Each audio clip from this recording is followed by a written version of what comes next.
ಸರ್ಕಾರಿ ಶಿಕ್ಷಕರಾಗಬೇಕು ಅಂತ ಕನಸು ಕಂಡಿರ್ತಕ್ಕಂಥ ಹಾಗೂ ಅದಕ್ಕಾಗಿ ಕಾಯುತ್ತಿರುವ ಆಕಾಂಕ್ಷಿಗಳಿಗೆ ಇಲ್ಲಿದೆ ಒಂದು ಬಂಪರ್ ಗುಡ್ ನ್ಯೂಸ್. ರಾಜ್ಯದ ಸರ್ಕಾರಿ ಪ್ರಾಥಮಿಕ ಹಾಗೂ ಪ್ರೌಢಶಾಲೆಗಳಲ್ಲಿ ಖಾಲಿ ಇರತಕ್ಕಂಥ ಬರೋಬ್ಬರಿ 15,000 ಶಿಕ್ಷಕರ ಹುದ್ದೆಗಳ ಭರ್ತಿಗೆ ಶಾಲಾ ಶಿಕ್ಷಣ ಇಲಾಖೆ ಬೃಹತ್ ನೇಮಕಾತಿ ಅಧಿಸೂಚನೆ ಹೊರಡಿಸಿದೆ.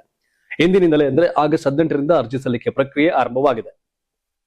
ಒಟ್ಟು 15,000 ಹುದ್ದೆಗಳಲ್ಲಿ ಯಾವ ವಿಭಾಗದಲ್ಲಿ ಎಷ್ಟು ಖಾಲಿ ಇವೆ ಎಂಬುದನ್ನು ನೋಡೋದಾದ್ರೆ, ಮೊದಲನೇದಾಗಿ PST PE ಗ್ರೇಡ್ 2 ವಿಭಾಗದಲ್ಲಿ 1050 ಹುದ್ದೆಗಳಿವೆ. ಎರಡನೇದಾಗಿ ಅತಿ ಹೆಚ್ಚು ಅಂದ್ರೆ ಗ್ರಾಜುಯೇಟ್ ಪ್ರೈಮರಿ ಟೀಚರ್ಸ್ ಅಥವಾ GPT CST ವಿಭಾಗದಲ್ಲಿ ಬರೋಬ್ಬರಿ 9,000 ಹುದ್ದೆಗಳಿದ್ದು, ಇದರಲ್ಲಿ ಕನ್ನಡ, ಇಂಗ್ಲಿಷ್, ಗಣಿತ, ವಿಜ್ಞಾನ ಹಾಗೂ ಸಮಾಜ ವಿಜ್ಞಾನ ಸೇರಿದಂತೆ ವಿವಿಧ ವಿಷಯಗಳ ಶಿಕ್ಷಕರನ್ನ ನೇಮಿಸಿಕೊಳ್ಳಲಾಗ್ತಾ ಇದೆ. ಮೂರನೆಯದಾಗಿ AMPE ಗ್ರೇಡ್ 1 ವಿಭಾಗದಲ್ಲಿ ಬೆಂಗಳೂರು, ಮೈಸೂರು, ಧಾರವಾಡ ಮತ್ತು ಕಲಬುರಗಿ ವಿಭಾಗಗಳನ್ನ ಸೇರಿಸಿ ಒಟ್ಟು 4,950 ಹುದ್ದೆಗಳನ್ನ ಭರ್ತಿ ಮಾಡಲಾಗ್ತಾ ಇದೆ.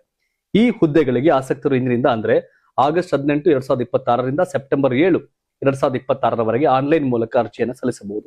ಶಾಲಾ ಶಿಕ್ಷಣ ಇಲಾಖೆಯ ಅಧಿಕೃತ ವೆಬ್ಸೈಟ್ಗೆ ಭೇಟಿ ನೀಡಿ ನ್ಯೂ ಯೂಸರ್ ನೋಂದಣಿ ಮಾಡಿಕೊಳ್ಳುವ ಮೂಲಕ ನಿಮ್ಮ ಲಾಗಿನ್ ಕ್ರೆಡೆನ್ಷಿಯಲ್ ಪಡೆದು ಅರ್ಜಿಯನ್ನ ಭರ್ತಿ ಮಾಡಬಹುದು. ಅರ್ಜಿ ಸಲ್ಲಿಸುವಾಗ ವೈಯಕ್ತಿಕ ವಿವರಗಳು ಹಾಗೂ ದಾಖಲೆಗಳನ್ನ ಸರಿಯಾಗಿ ಪರಿಶೀಲಿಸಿ ಅಪ್ಲೋಡ್ ಮಾಡಲು ಮರೆಯದಿರಿ. 1ರಿಂದ 8ನೇ ತರಗತಿ ಬೋಧನೆಗೆ ಶಿಕ್ಷಕರ ಅರ್ಹತಾ ಪರೀಕ್ಷೆ ಅಂದ್ರೆ TET ಕಡ್ಡಾಯವಾಗಿದ್ದು, ಆಯಾ ಹುದ್ದೆಗೆ ತಕ್ಕಂತೆ ಶೈಕ್ಷಣಿಕ ಅರ್ಹತೆ ಇರಬೇಕು. ಇನ್ನು ನೇಮಕಾತಿ ಪರೀಕ್ಷೆಯು ತಲಾ 100 ಅಂಕಗಳ ಪತ್ರಿಕೆ 1 ಮತ್ತು ಪತ್ರಿಕೆ 2 ಅನ್ನು ಹೊಂದಿರಲಿದೆ. ಎರಡೂ ಪತ್ರಿಕೆಗಳಲ್ಲಿ ಕನಿಷ್ಠ 35 ಅಂಕಗಳನ್ನು ಗಳಿಸುವುದು ಕಡ್ಡಾಯವಾಗಿದೆ.